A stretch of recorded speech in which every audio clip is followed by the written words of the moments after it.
गोवंडी के 90 feet road पे BST बस के कैंटीन रूम जो है वो गिर गया, जिसके कारण एक बड़ा हादसा टल गया। मैं आपको बता दूं कि लगातार जिस तरीके से हादसे बढ़ते जाते हैं, कहीं ना कहीं उसमें एक लापरवाही होती है शासन की और प्रशासन की। मैं हूं मुनव्वर और आप देख रहे हैं लोग। इस वक्त मैं मौजूद हूँ गोवंडी 90 फीट रोड के पास। ये जो पुराना डिपो आप देखेंगे तो ये लगातार डिपो कई पुरानों से था और यहाँ की कई बार इन लोगों ने कंप्लेंट भी की थी कि ये कभी भी गिर सकता है, पर आज ये गिर गया है। फिलहाल कोई हादसा नहीं हुआ है। ड्राइवर जो है आराम कर रहे थे, खाना खा रहे थे। हमारे सामने एमआईएम पार्टी के कार्यकर्ता मौजूद है, हम उनसे बात करेंगे क्योंकि इन्होंने काफी फॉलोअप लिया इस मामले को लेकर। ये स्थिति इसकी इतनी बुरी थी कि ये कभी भी गिर सकता था। सबसे पहले लोकित में आपका स्वागत है भाई। कैसे क्या कहेंगे, आज एक बड़ा हादसा टला क्योंकि ये जो बेचारे जो बेसिक ड्राइवर है वो आराम कर रहे थे। नहीं देखिए भाई, मैं ये जानता हूँ कि एमआईएम पार्टी का मैं एक छोटा इतना सा कार्यकर्ता हूँ। माशाल्लाह आपने तो पहले ही बता दिया। हम लोग एमआईएम के बनिस्बत हम पड़ोसी है ये बस्ती के। हम लोगों ने बचपना यहाँ देखा, हमारे सामने 92 में से बनना चालू हुआ, 95 में मुकम्मल हुआ, 98 में बीएसटी ओपन हुई। हम बहुत छोटे छोटे थे। आज ये ड्राइवर हमारे सब नए नए साथी लोग हैं, हमारे यहाँ जॉब कर रहे हैं, अपना अपना घर छोड़ के आए हुए। इनकी सेफ्टी से खिलाया जा रहा है, बीएसटी खेल रही है और ये बहुत गलत खेल रही है। इनके जो गायकवाड़ है डीएमजी, लास्ट मंथ मैंने उनसे मीटिंग लिया और वो जो ऑफिस में बैठे ना, उनकी ऑफिस भी गिरने वाली है, ये उनको भी पता है। वो बोले सर हम क्या कर सकते हैं, जो चेयर मुझे दी है वो चेयर भी हिल रही थी। सरकार की तरफ से जिस तरीके से इनको जो घर वगैरह मिलता है वही सेफ्टी नहीं, तो इनकी सेफ्टी की क्या? देखिए सरकार तो अब निकम्मी साबित होगी इस मामले में। किसी की जान जाना सरकार की मतलब गुडविल नहीं है सरकार का कि इस तरीके से लोगों बेचारे 18,000 19,000 पगार वाले जान दे दे। आप स्ट्रक्चर देखे होंगे, इससे गंदी हालत तो 3 माली बिल्डिंग की है। ये तो फिर भी चलो 1 माली बिल्डिंग है, अगर थोड़ा लगता, अगर किसी को छोटा तो इंजरी आती है, उसमें आदमी बचेगा नहीं। इसके ऊपर आप पानी की टाकी देखिए कितनी वजन है। अगर ये मॉर्निंग में गिरा होता जिस तरीके ड्राइवर लोगों का कहना है, तो कोई बचा नहीं होता। एक लेडीज मैंने अभी देखा कैंटीन में से सब सामान निकालते हुए, वो बेचारी का क्या काम है, इनको खाना बना के खिलाना, वो भी अपनी जान दे दे। मतलब ये बीएसटी नहीं हो गई, ये जान हथेली पे रख के गया जॉब करने का।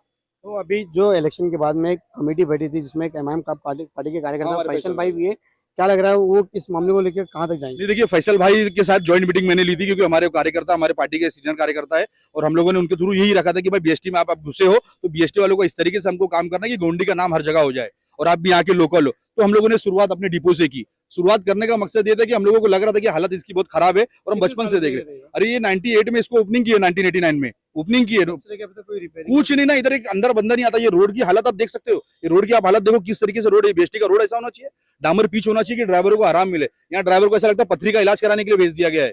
इस तरीके से इन लोगों के साथ ट्रीटमेंट हो रहा है।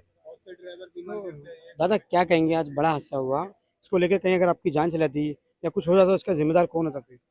अब जिम्मेदार कैसे कौन लेगा, इधर अपना कोई है ही नहीं मालिक। ये बीएसटी वाला अलग है, हम लोग अलग है। इधर गाड़ी का काम नहीं हो रहा है तो इधर ये क्या, हम लोग इसके बारे में थोड़ी बोल सकते हैं। गाड़ी का काम भी नहीं बराबर हो जाता है। सारे लोग थर्ड पार्टी है, बीएसटी है, फिर टाटा है, फिर वीवीजी है, फिर हमारा नंबर आता है। हमारी पगार है तो 30-35, लेकिन हाथ में 17 ही मिलती है। ड्राइवर डिप्रेशन में गाड़ी चलाता है, दुनिया भर के एक्सीडेंट रोड पे करता है, उसके माइंड में यही चलता है कि 17,000 पगार आएगी, 40,000 कर्जा देना है। ये दोपहर का टाइम था, लोग बीएसटी बस जितने भी ड्राइवर है वो खाना खाते हैं, आराम करते हैं। ऐसे में ये जो हादसा होगा, अगर कोई बड़ा हादसा होता, किसी की जान चली जाती तो उसका जिम्मेदार कौन होता फिर? उसका जिम्मेदारी कोई लेता नहीं था। सब लोग हाथ ऊपर कर देते थे कि हमको कुछ मालूम नहीं, तुम लोग क्यों उधर थे। ऐसा क्वेश्चन हमको ही किया जाता। सही बात है, मतलब उल्टा क्वेश्चन। हाँ, उल्टा हमको ही क्वेश्चन किया जाता कि तुम्हारा क्या काम था, तुमको उधर रुकना मना नहीं है, तुम क्यों रुके, तुम्हारा गाड़ी है, तुम गाड़ी में रुको, गाड़ी में जाओ, रूट पे जाओ, लाइन पे जाओ, गाड़ी इधर रुको मत। ऐसा उनका कहना रहता। सौतेला व्यवहार है इन लोगों के साथ, सौतेला व्यवहार किया जा रहा है। जब से ये प्राइवेट होने लगा तब से ज्यादा अत्याचार होने लगा। ड्राइवरों को तो मेंटली बहुत डिस्टर्ब होते हैं क्योंकि हमको बहुत प्रेशराइज किया जाता है क्योंकि हमारा पेमेंट बताते कुछ और है, देते कुछ और है। रोड की आप हालत देखोगे तो चलाने जैसा है नहीं है और यहाँ का एरिया तो देखेंगे तो आप इतना डिप्रेशन में हम लोग गाड़ी चलाते हैं कि फिर भी हम लोग बहुत से एक्सपीरियंस वाले ड्राइवर होके बहुत से जानों को बचा के सबको सेफ्टी, पैसेंजर को, आजू बाजू के माहौल को सबको संभाल के गाड़ी चलाते हैं। फिर इधर आके हम लोग को डेपो में आके हम लोग को जैसा सुविधा मिलना चाहिए वैसा सुविधा भी नहीं मिलता है। अच्छा, जिस तरीके से बता रहे कि ये पानी की जो टाकी, ये 800 लीटर की जो टाकी यहाँ पे मौजूद है, अब मेरा सवाल ये रहेगा कि इतने बार कभी इसका कभी री इन्वेस्टमेंट कुछ हुआ नहीं, रीडेवलपमेंट कुछ नहीं हुआ? रेनोवेशन नहीं हुआ है। renovation नहीं देखिए रेनोवेशन इसलिए नहीं हुआ ना कि बीएसटी अपना हाथ उठा चुकी है, क्योंकि मैंने डीएम के ऑफिस में बैठ के ही देख लिया है कि बेचारा वो कितना डरा हुआ है। वो जिस छत के नीचे, आपको मैं दोबारा दोहरा रहा हूँ कि वो जिस छत के नीचे बैठा वो भी सेफ नहीं है, लेकिन वो एक ड्यूटी करने के लिए कि बीएसटी ने उसको एक पगार दे रही है तो वो अपनी जान पे खेल के नौकरी कर रहा है। मैं बीएसटी को, प्रशासन को, जो भी इसके जिम्मेदार है, मैं सीएम साहब से गुहार करूंगा, फडणवीस जी आपकी सरकार है, आपको देख रेख करना, एक जान बचाने की जिम्मेदारी आपने महाराष्ट्र सरकार से ली है।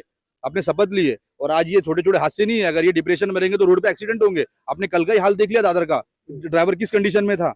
तो ये चीज ये बीएसटी की लापरवाही की वजह से सारी चीजें हो रही है। अगर बीएसटी इस पे नहीं कुछ करेगी तो ऑल इंडिया मजलिस इत्तेहादुल मुस्लिमीन सड़क पर उतर के इसका नकाल खींचने का काम करेगी।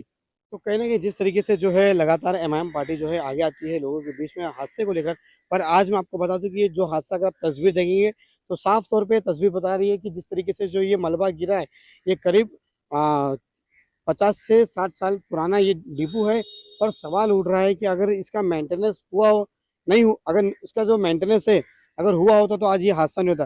फिलहाल बता रहे कि यहाँ बाजू में जो कैंटीन वाली थी, जो महिला थी, वो अपना सामान लेके भाग रही थी, और ऐसे में यहाँ पे जो बस बीएसटी बस के जितने भी जो ड्राइवर हैं वो यहाँ पर आके आराम करते हैं, खाना खाते हैं, और यहाँ पे इनका जो है गुजर बसर होता है। पर सवाल अगर आप साफ तौर पे अगर तस्वीरें देखेंगे तो किस तरह की तस्वीरें ये बयां करेगी, कितने साल पुराना ये स्ट्रक्चर था जो आज गिर गया, पर कहीं ना कहीं एक बड़ा हादसा टल गया। फिलहाल अगर सलेह की मैं बात करूँ तो आप सलेह की हालत देख के आप बता सकते हैं, देख सकते हैं कि किस तरीके का बुरा हाल है। तो कहीं ना कहीं जिस तरीके से आज ये जो चुनाव हो गया, बीएमसी का चुनाव होने के बाद में नई कमेटी बैठी है बीएसटी बस को लेकर, अब देखना ये है कि वो लोग इस मामले को लेकर क्या काम करते हैं, क्योंकि लगातार जिस तरीके से ये, अगर मैं बीएसटी बस की पूरी डिपो की मैं बात करूँ तो कहीं ना कहीं ये जो डिपो है पूरा सुनसान है, शमशान है, क्योंकि यहाँ पर कोई भी सुविधा अवेलेबल नहीं है। फिलहाल ड्राइवर बता रहे कि इनके साथ में भी कहीं अत्याचार होता है। तो मैं बीएसटी बस के जितने भी जो अधिकारी है, आला अधिकारी है, और यहाँ के जो इमाम पार्टी के जो सेविका है, नगर सेवक है, उनसे और यहाँ के एमएलए एमपी सबसे मैं गुजारिश करूंगा कि थोड़ा सा इस पे आकर थोड़ा सा ध्यान दे, क्योंकि कहीं ना कहीं एक बड़ा हादसा, अब जिस तरीके से आफ्ताब भाई ने बताया कि जो यहाँ के जो जनरल मैनेजर जो बैठते हैं उनकी भी कहीं ना कहीं जान को एक बड़ा खतरा है, उनकी भी बिल्डिंग कभी भी गिर सकती है। ऐसे ही और अपडेट के साथ जुड़े रहे मेरे साथ में मुनव्वर शेख, कैमरामैन शाहरुख खान के साथ, मुंबई गोवंडी।